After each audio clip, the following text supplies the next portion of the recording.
Coming up on this episode of the All Aboard Podcast, we examine a well intentioned bad idea from the world of passenger rail.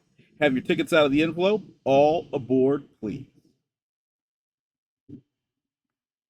Now, boarding on track number 8 is train number 1, the All Aboard Podcast, your twice weekly excursion into transportation excellence. And I am your conductor, Phil Bell, Enterprise B. PB Chris, Mr. 645, a highly trained rail enthusiast who has a highly trained railroad audience. And I am blessed to hold the E. Hunter Harrison Chair here at the Bell Institute for Advanced Railroad Studies, where there are no degrees, because the learning never ceases. And for the first time this week, and incredibly late, 2 days late, it is great to be back behind this, the Brunswick Green PLB microphone. Now, you can tell we are not in the studio at the Bell Institute for Advanced Railroad Studies. We are on the road, but we are in beautiful Sykesville, Maryland, just an amazing place.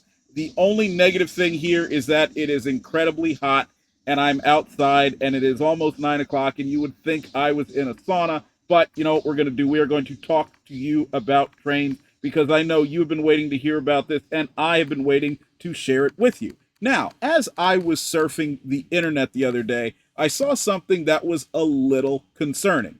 And it was rumors on a variety of railroad message boards that you were going to see something new from Amtrak in terms of the Capital Limited and the Silver Star. And the idea is that Amtrak is going to take the Capital Limited, which runs daily between Washington and Chicago, utilizes the former Baltimore and Ohio main line between Washington, D.C. and Pittsburgh. Then it gets on the Pittsburgh and Lake Erie briefly before getting over to the Pennsylvania Railroad. The Pennsylvania Railroad line takes it over the former Broadway Limited route until it gets on the Cleveland line, which is a route that was used by neither the historic Broadway Limited nor the historic Capital Limited, because, of course, that was a Baltimore and Ohio train. And then it goes up to the New York Central and takes that route between Cleveland and Chicago, the water level route. And then, of course, the second train at issue here, the Silver Star, trains 91 and 92, which, of course, has been a big part of my life, my all-time favorite train to ride, which operates between New York and Miami, utilizing the former Pennsylvania Northeast Corridor route between New York City and Washington, D.C., the Richmond, Fredericksburg, and Potomac between Arlington, Virginia, and Richmond, Virginia. Of course, on the Pennsylvania, I should be clear, into Arlington, because, of course, while the electric wires end currently at Washington, D.C., the Silver Star does utilize the Pennsylvania Railroad, which Conrail called the Landover Line, on into Arlington, Virginia, in the Crystal City area. Now, after the RF&P in Richmond, in the center of the James River Viaduct, she gets on the Atlantic Coast Line, which was not her original route, but takes that as far as Selma, North Carolina, where it gets on a very interesting railroad, the North Carolina Railroad, operated by Norfolk Southern, but owned by the state of North Carolina, despite being a private railroad corporation, before getting on the historic main line that it used to traverse in its original days, its halcyon days, the Seaboard Air Line. And it takes that into Savannah before another trip on the ACL to Jacksonville, Florida, and then on a variety of routes all the way to Miami via Tampa and Tampa Union Station. Now, why have I gone through this recitation? Because I want you to understand what Amtrak is planning and a little bit of historical context on why it is an absolutely terrible idea. Now, the Capital Limited, as you know, since 1994 has been utilizing Superliners, and these are the double-deck cars that were built originally by Pullman, standard in the first order, and later on by Bombardier in the second order. Those are Superliner 2s. And these cars are approximately 85 feet long. I'm sorry. I almost lost it there. The coaches have a capacity of about 75 people. This is designed to be a high capacity yet high comfort rail car that was built based on the idea that came about with the Santa Fe high level cars from the 1950s that were used on the El Capitan as well as the San Francisco Chief. And these cars, of course, are higher and they are larger than Santa Fe's El Capitan cars.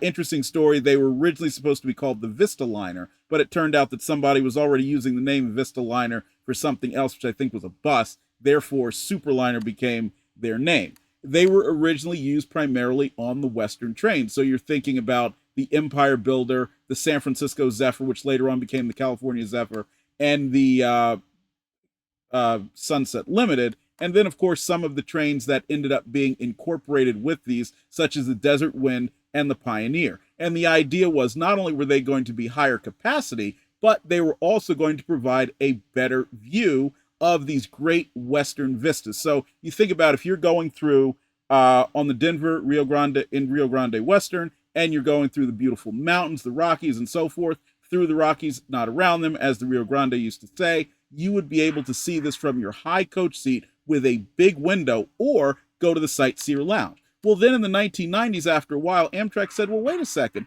maybe we could utilize these cars on the Eastern trains as well, after they were getting the Superliner 2 order, which, of course, as I mentioned, came from Bombardier. That allowed them to retire, or at least sideline, for a period of time, a lot of the Heritage Fleet cars that were utilized on both the Auto Train and the Capital Limited. And this also saw the end of some cars that we really love, such as the Dome cars, which provided a 360-degree view from the dome ceiling, which is some dome roof, which is something that is not provided in a Superliner, not even in the famous Sightseer Lounge. And so now you have this interesting knot where you had the Capital Limited, which was an East Coast train, and it was using this beautiful equipment that was designed for the West Coast. Now, later, you saw these cars migrate even further. They came to the city of New Orleans, they came to the Cardinal as well, and of course, the Sunset Limited, although it's a Western train, after they began operating to Miami, Florida, although later cut back to Orlando, they had the Superliners as well. So, you had some pretty interesting usage out of these cars. And so why are we mentioning this? Well, because in the event that the Silver Star and the Capital Limited are to use the same train set, then it will likely be that both trains will end up using a single level set of equipment. Now, to be clear, there are no restrictions on the Silver Star south of Washington, D.C., utilizing the set of equipment that the Capital Limited has if it were to retain the Superliners, but ostensibly the goal of this, should the rumors be true, is to add Superliners to Western consists, such as your Empire Builder, California Zephyr now, formerly San Francisco Zephyr, Southwest Chief, and so on. Now, this is interesting because this month, as I was going through Trains Magazine, right there on the cover, there was an article, The Superliner Solution. And this is right here with the July 2024 issue of Trains. And candidly, I'm buying a lot of these because I'm not sure when Trains Magazine will no longer be owned by Kalmbach Media. And Kalmbach Media has been the publisher for over 90 years. They created, well, it's not quite 90 years, for quite some time, but they created Trains Magazine. And so it is going to be somewhat of a collector's item as these go away. But in this this magazine, this issue, there's an article by Mark S. Kane, which discusses Superliner capacity and the very same thing that Amtrak is contemplating, which is to utilize consists across different trains for the sake of improving equipment utilization and freeing up equipment to be used in other places. Now, this is a very, very well-intentioned idea, and it really does fit with what you see in the business community overall, which is the goal of using assets as much as possible, aka improved asset utilization. And when your assets are as big and as expensive as locomotives and rail cars, this becomes something that is almost unimperative. But the problem with it is, it's very, very difficult to pull off, and we're going to talk a little bit about why. So now, a little bit of background. Going back to the days of the private railroads, most carriers had large amounts of passenger equipment, and they congregated in big city yards all the time. So I want you to think back. Downtown Chicago, that meant the Pennsylvania Railroad and the Santa Fe had massive coach yards. Amtrak still uses the 21st Street facility, which is almost adjacent, just a little south, I should say, of Chicago Union Station. And another interesting place that we have been and we've talked about a lot, the Hoboken Terminal in New Jersey. That was the Delaware, Lackawanna, and Western, and later Erie joining the DL&W. And before 1955, the Erie had its own facility with massive coach yards, the Pavonia Terminal in Jersey City. In Weehawken, you had the New York Central's West Shore, and the Jersey Central itself was also in Jersey City. What did this mean? Well, first of all, this is prime real estate. It was prime real estate then, and it is prime real estate now. And, of course, these big cities did what big cities do, which is tax the hell out of prime real estate, no matter what it had on it. And when you had something as extensive and perceived to be as profitable as a railroad, that meant the tax burden was going to be even higher. So that was something that was much different from what you see of Amtrak today. I would challenge you, in almost every place you go, you will be hard pressed to find a place where there are a large amount of Amtrak trains congregating and a lot of equipment dispersed. That's because when Amtrak was created, the railroads took out a lot of that infrastructure because, of course, Amtrak didn't need it, number one, and number two, they didn't want to be taxed as heavily on it simply because, A, it was killing them, but B, because also they no longer needed the infrastructure. And this is one of the factors that led to the interest in higher equipment utilization. Because when you have these large yards, you have a place that you can store a lot of equipment, including that which you don't need on a daily basis. So that's why when we look back at the 1940s, 1950s, and 1960s, and we wish, oh my gosh, I wish those days could come back because I really wish we could ride those trains rather than Amtrak's trains with the Genesis engines that don't look good and the Chargers that look even worse. The reality is, although there were some really neat cars, such as your Bud stainless steel cars, such as those great smooth side Pullman standard cars, the domes, the observations, and so on, those were just some of the cars that you might end up riding. Because one of the ways the private railroads did not have to deal with equipment utilization issues on a big basis in terms of passenger equipment is because they kept a lot of their much older equipment. So I want you to think about heavyweight cars with 6-axle trucks and friction bearings that probably haven't been cleaned in a while. And while they're in safe shape to operate, they're also not in probably the best shape to be presentable and that you would necessarily want to ride and show off like a trophy or take your girlfriend or otherwise. That's really the reality of what you saw when we're talking about riding trains in the days of yore. And this is part of the reason, and I have to say for those of you who are fellow passenger rail advocates, and I want to remind you, fellow passenger rail advocates, because I'm an advocate just as much as you are, even though I have a different perspective on how to approach it. That is one of the reasons why railroads could do virtually anything they wanted to do in terms of providing equipment for excursions or adding cars to trains when we get to Christmas time or Thanksgiving or Mother's Day, any kind of big travel period. And that's one of the reasons why Amtrak is also constrained, because they don't have that reservoir of cars that's been around for decades and decades and decades and may not be in the best of shape, but is operable and is safe to carry passengers. So those are two of the things that really did change when Amtrak came about, because what they did is they went through and they said, well, we think this equipment is good, we think that equipment is not, and they kept a relatively small amount, and the amount that they kept, they ended up purchasing, is far less than even what they operated on day one of Amtrak, because you got to remember, when Amtrak was created, they had no equipment of their own whatsoever. So a lot of that, and you think back to some of the very unique cars that in some cases you may find in a rail museum that were from the 30s, 40s, and 50s, they didn't really last much beyond 1972 when Amtrak started to purchase its own. So beyond that, though, I want to add this, that Amtrak then as now has very little physical presence anywhere in the country. Now, there are some areas such as Chicago, you will see a lot of Amtrak equipment in yards that they own. New York City, there's some Sunnyside Yard in particular that they own, but they have very little physical presence and they own very few of the stations. That's something important to think about.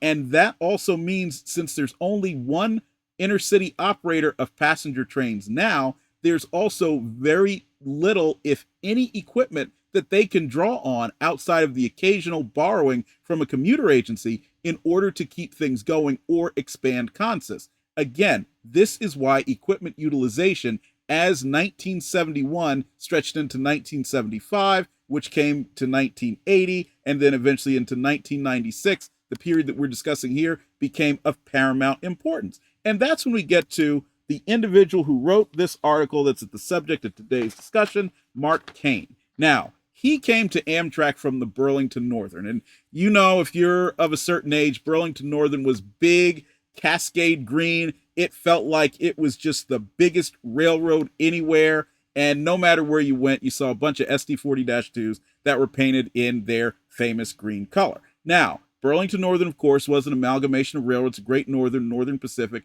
Spokane, Portland, and Seattle, Chicago, Burlington, and Quincy, and its subsidiaries, Colorado and Southern, Fort Worth, and Denver. And then eventually they took over the St. Louis, San Francisco, which we call the Frisco. And they took over the Frisco for really one reason, and that was to get Dick Grayson and his management team, which was seen as a very forward-looking management team, to come in and replace the Mossbacks, or who their corporate management, Burlington Northern Industries, perceived as being Mossbacks, that were running the BN, and those were holdovers, I should say, from the Great Northern, Northern Pacific, and the CB and Q, from that era. So BNI in that era, and this is in the deregulation, early days of deregulation, started to look at themselves not as a railroad, but as a large corporation. And as a large corporation, they were focused on usage of capital. And that is every company everywhere. It doesn't matter if we're talking about Microsoft, Facebook, you name it. They're concerned about the usage of capital and how they can make that capital go the furthest. And bear in mind, even if the capital is not sitting there as folding green paper dollars, and it's sitting in the form of a computer or a locomotive or a piece of rail or otherwise, they're trying to get the most out of it. And so BNI, their CEO, one of them had a very interesting quote that I remember, where he said he didn't see himself as the executive of a railroad. He saw himself as an asset manager. So I want you to think about that in terms of people such as State Street and BlackRock and otherwise who are asset managers. They are relatively agnostic as to what assets they're managing, so long as those assets are able to generate a consistent return. And so that was the attitude that was prevalent at BN. And so this is the ground from which precision scheduled railroading came about. And one of the tenets of PSR, no matter how much some of you may hate it, is improved equipment utilization. In fact, the famous phrase from E. Hunter Harrison, who is the godfather of PSR and pretty much also the Johnny Appleseed of PSR, considering that he ran 4 Class 1 railroads and implemented it everywhere he went, was to sweat the assets. And that meant the assets had to be moving and earning some money at all times. Now, after Mark Kane, who was part of Mr. Harrison's management team, went over to Amtrak, he saw something that was very interesting to him in Chicago. And that was, you had all of these Superliners that were, in many cases, thanks to Superliner 2s, relatively new, spending a lot of time in the yards at 21st Street. And so he asked their finance department that on a per-day basis, how much did this equipment cost? Because he wanted to find out, what is Amtrak paying? And so it's interesting to think about, $615 a day Amtrak was paying for each Superliner 2 coach. And then $643 a day Amtrak was paying for each sleeper. And now the question of how much they're paying, why does that matter? Because that's what they had to pay in terms of principal and finance charges just in order to have the cars. And we'll eventually get into Amtrak's finances and some of the ways that they went about buying things, especially as the Graham-Claytor era, and Graham-Claytor was Amtrak's president in the 1980s and early 1990s, gave way to his successor, Tom Downs, and then George Warrington, who was famous for mortgaging Penn Station. And then this is also around the time where Amtrak appeared to have less control over Washington Union Station, which they've technically never owned, but certainly had more hegemony over, at least apparently, at one point. And all of these were related to the subsidy, the Amtrak Reform Council, and efforts to cut the amount and eventually zero Amtrak out so they would have to operate at a profit on its own, which of course is something that has never been done. So that's why these amounts matter. Now, Kane was surprised to find out that those amounts, and let's go back, remember, $615 a day for Superliner 2 coach and $643 a day for a Superliner 2 sleeper. That was more than one of the AMD 103s or the -8, -40 BPs, P40 BHs, P40s, as we all like to call them, the first of the Genesis engines. That was only $595. Now, remember, they were new in 1993, so they were 92, 93. So they're about 3.5 years old by this point,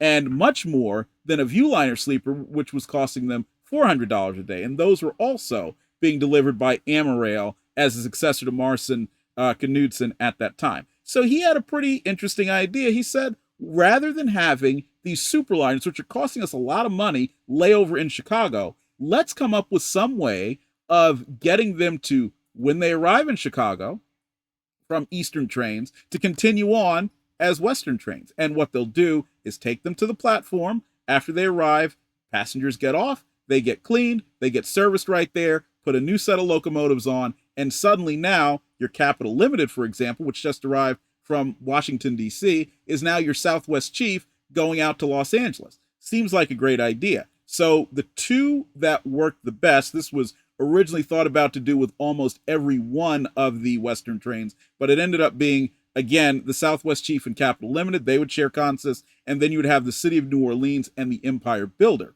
share consists. So the Empire Builder coming in from Seattle and Portland, they would have to remove some of the cars because the Empire Builder had extra cars that were made up the Spokane to Portland section. And so those cars would be removed in Chicago, and the rest of the train would continue as the City of New Orleans. And then, of course, as we mentioned, with the Southwest Chief. Now, as part of this, though, they would also discontinue the Pioneer and the Desert Wind. And this was being used to return the Empire Builder and the California Zephyr to daily operation. Because in 1994, Amtrak had a budget crisis, and we always put budget crisis in quotation marks here because, as you know, we've never ever bought into the idea of the way that Amtrak was funded or the way that Amtrak spends its money. And if any of you from Amtrak are out there, I am not saying this to dump on you. One of my best friends used to work there in a pretty interesting position. It's not to dump on you, but I just think the process doesn't work. That's why we say that here and we stick to that.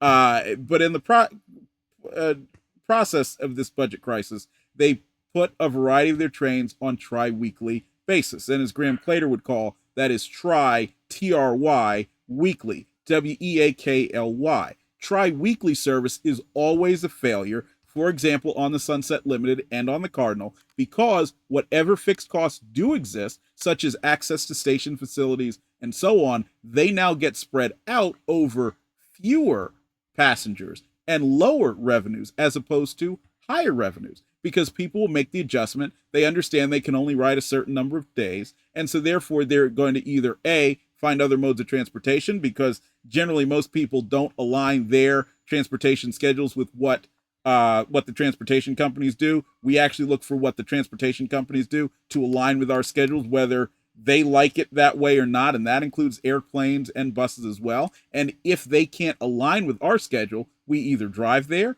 or we simply don't go. But either way, they end up aligning their schedules with the majority of our aggregated needs. And so that's why tri-weekly service never works. Again, higher costs, which are covered by less revenue, and you get less revenue because you get fewer passengers, and fewer passengers come about because they go find other ways to travel, ways that really fit with their travel schedule. And so they decided, well, we're going to bring the Empire Builder and the California Zephyr back into operation, but in order to do that, we'll free up the cars by taking them off the Pioneer and Desert Wind. And so this is the second time where this becomes a bad idea. Well, those trains were daily not that long ago. Why were they suddenly now need more cars in order to be daily again? The article never explains this, and Amtrak has never explained that either. But that does show that the idea to discontinue the Pioneer and the Desert Wind, which are two of the more mourned trains that have been lost in recent years, did not in fact originate with Congress. And this is something that most advocates like to say, well, Congress is mean and they took our trains away. Well, Amtrak was actually planning to get rid of those trains anyway, and there were actually congressional appropriations that saved those trains for a brief time before finally giving them the axe in the late 1990s. Now, this approach would add 76 Superliners to the fleet. Now, it's not actually adding more cars, it's just meaning that the cars will be available for more time, so you would add that amount of capacity equal to 76 cars, which seems like it's pretty good, except when you realize that they would store 62 Heritage Fleet cars and then 46 of the Santa Fe El Cap high-level cars, which again were the patterns for the Superliners in the first place. So that is gaining 76 cars, 76 Superliners, but you're losing just about 100, a little more than 100 of other cars that were already in use. And then also remember, those heritage cars were being used on low-level trains, such as your uh, Broadway Limited, which was still operating at the time, the Silver Star, Silver Meteor. And when I say low level, I don't mean low level in terms of quality. I mean low level in terms of the height of the cars. So don't misunderstand me there. Um, as I said, the original plans called for servicing the trains on the platform, and then that also meant moving maintenance work out of Chicago. So rather than heavy maintenance on these cars taking place at 21st Street, the major facility they have there, it would actually move to places like Washington, D.C., Seattle, and so on. This is a little bit of an issue Mark mentions in the article, because that meant that some of this was being shifted over to other balance sheets, because this was also during the period when Amtrak broke itself up internally into three separate business units: Intercity, which had the majority of the long distance trains; Amtrak West, which had the West Coast trains, plus the Coast Starlight, which is an intercity train; and then the Northeast Corridor, which included not only trains operating between Boston and Washington on the New Haven, New York connecting railroad and Pennsylvania railroad routes, but also the Virginia services, as well as the Empire Corridor, Vermont, and other New York State services like the Adirondack. So that meant that the people who were leading those business units had separate balance sheets and separate income statements that they had to deal with. So, and I misspoke there and I said balance sheet, I really meant income statement. So if you're moving some of these costs over, if, for example, a West Coast terminal like Seattle is now going to service this train, that could mean that Amtrak West is handling that. And so therefore you'd have to ask them if they were comfortable with taking that cost onto their income statement, and then potentially capital assets and also debt over there, depending upon what is being moved and what is needed, equipment wise, and so on.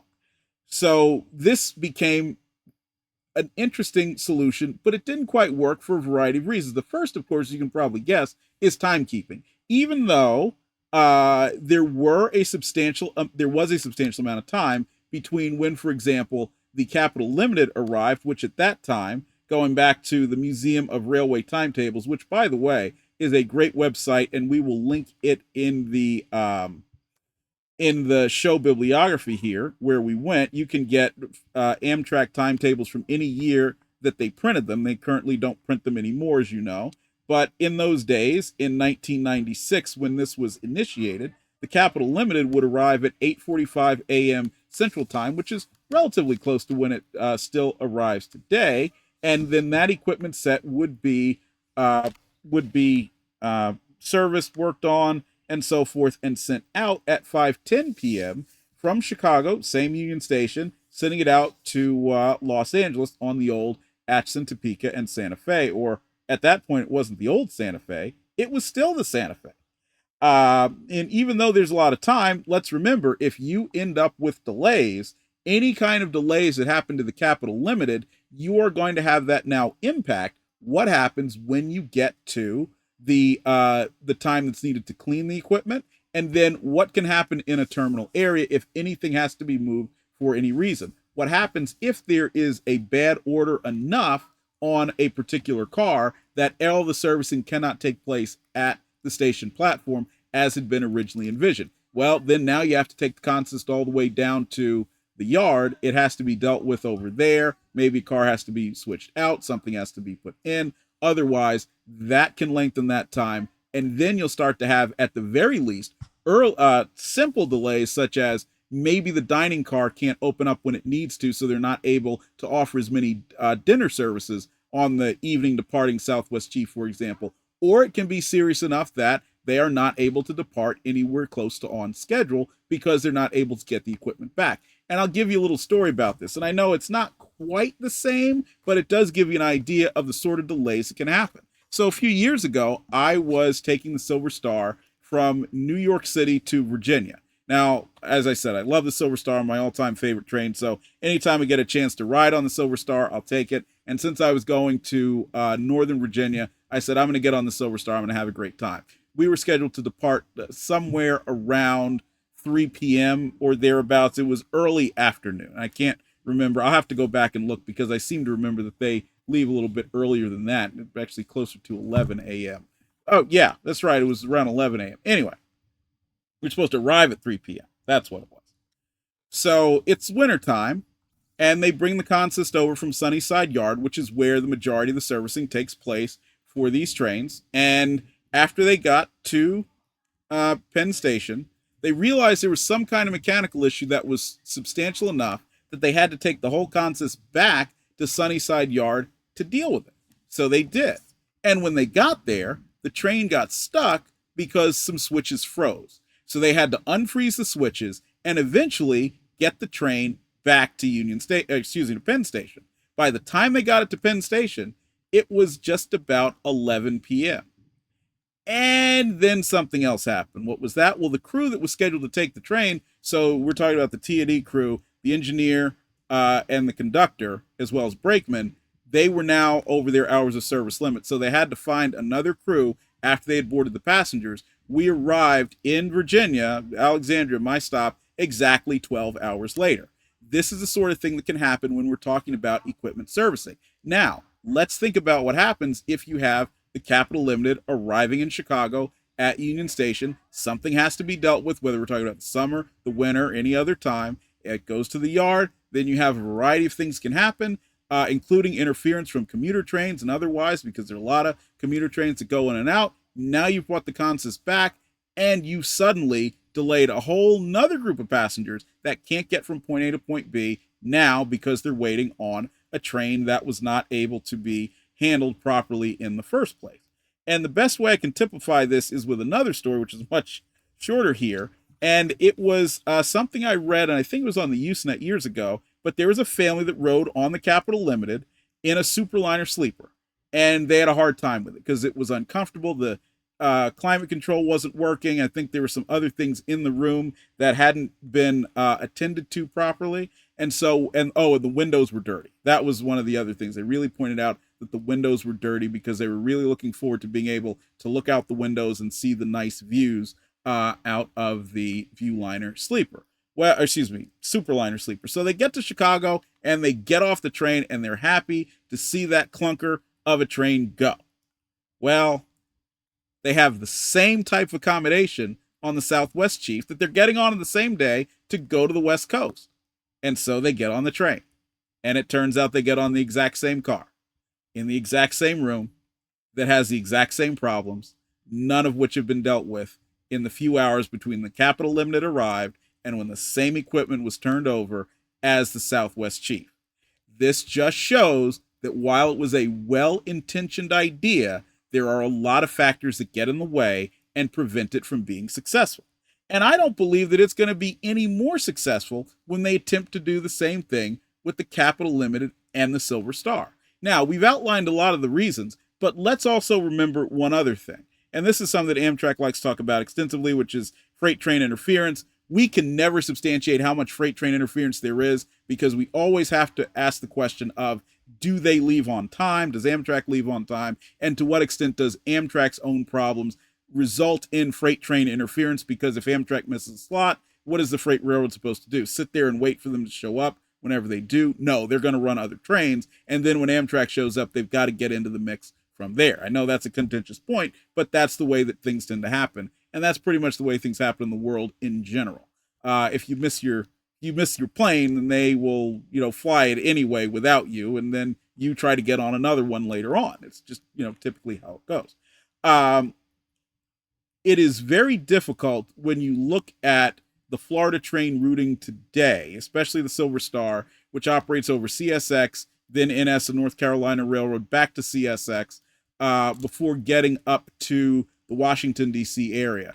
There are a lot of different places where they have opportunities for delay, and oftentimes this does show up in terms of timekeeping, which in general, to me, has never seemed to be as good as the Silver Meteor after the Silver Meteor was switched over to the Atlantic coastline. Now, that's anecdotal. One of these days we can go through and actually look at it, but that is look at the numbers, I should say, but that is one of the more difficult areas for Amtrak to deal with timekeeping. Another reason why, and so that's going to impact the Capital Limited and its ability to get out of Washington, D.C. and onto Chicago on time or close to it. Let's also remember the Capital Limited has a very, very interesting business between Washington and Pittsburgh. Pittsburgh is not a suburb of Washington, D.C. Pittsburgh is not an exurb of Washington, D.C., but Pittsburgh is relatively close to Washington, D.C. So that does have corridor potential if there ever does come a time where you'll be able to add more trains. So that's the kind of thing where somebody